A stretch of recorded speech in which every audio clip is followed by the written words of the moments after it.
Where do I start? You know, when I signed here in March of 2003, Marty gave me a chance. And, you know, I'm going to sound like I'm going through puberty tonight, the way I'm going to act, but we'll be all right. If I'm being honest, I didn't want this day to happen.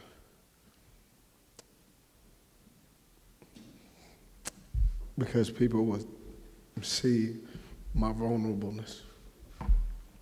And I struggle with that because of the way I grew up. I grew up dirt poor. I'm not supposed to be here. And so it's a blessing to be alive. And I was so fortunate to have people here, but also people along the way that believed in me, man. Like, it was always right there. Like, whenever I needed the next step, I got the next great coach, I got the next great friend, and all these wonderful people. Let me get a little breath here. I tell you, this night's so special to me to be here. And watching all three of these guys give their speeches, I realized I've wasted a lot of time this week. I've spent about 100 hours on a speech. and some money too. You're going to hear every word of it. I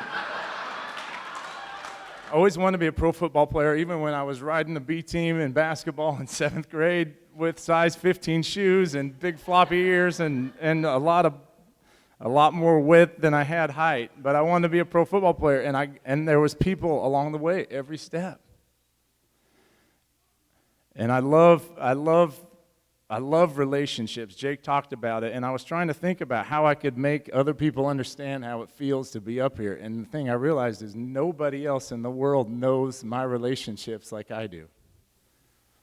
And my wife Dana doesn't know how I feel about Jake.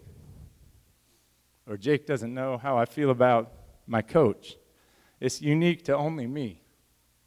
And there's too many people. And let me be perfectly clear. Some say I was a selfish player when I was here. You know, they may be right. Maybe I was. I admit I wanted the ball. I especially loved it in the red zone. And when Kerry Collins and Steve Berline would call a play, call my number, and they look you in the eye with that, I need you on this play, man. Even maybe whisper it to you. My heart raced, man. There's nothing more special than that. We didn't leave anything on the bench. We squeezed everything out that we had. We didn't leave it on the bench. And that's one thing that I'm most proud of. And some of the other players that are here tonight with Berline and Casey with Kerry, and we left it out there. This is a celebration for all of us. It's not just, you know, the ones getting the jackets. This is a celebration for every one of us, everybody that's involved. It's truly a remarkable honor. I can't say how proud, how happy, how excited, and I guess at peace, because I'm back home. I mean, that's how I look at it. I'm back home, and this is my home. When I got drafted here, they drafted me in the 3rd round, but they drafted Chris Winkie in the 4th. And they gave Chris Winkie as a 4th-round pick a higher signing bonus than me. And I know this is a shocker, but I was pissed.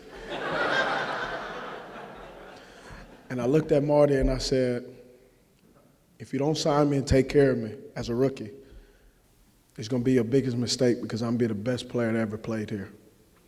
And Marty looked at me. He was like, who's this guy?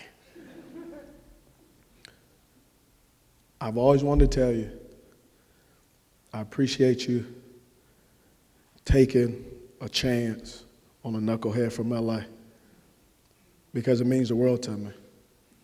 And part of them bringing you back helped me come back.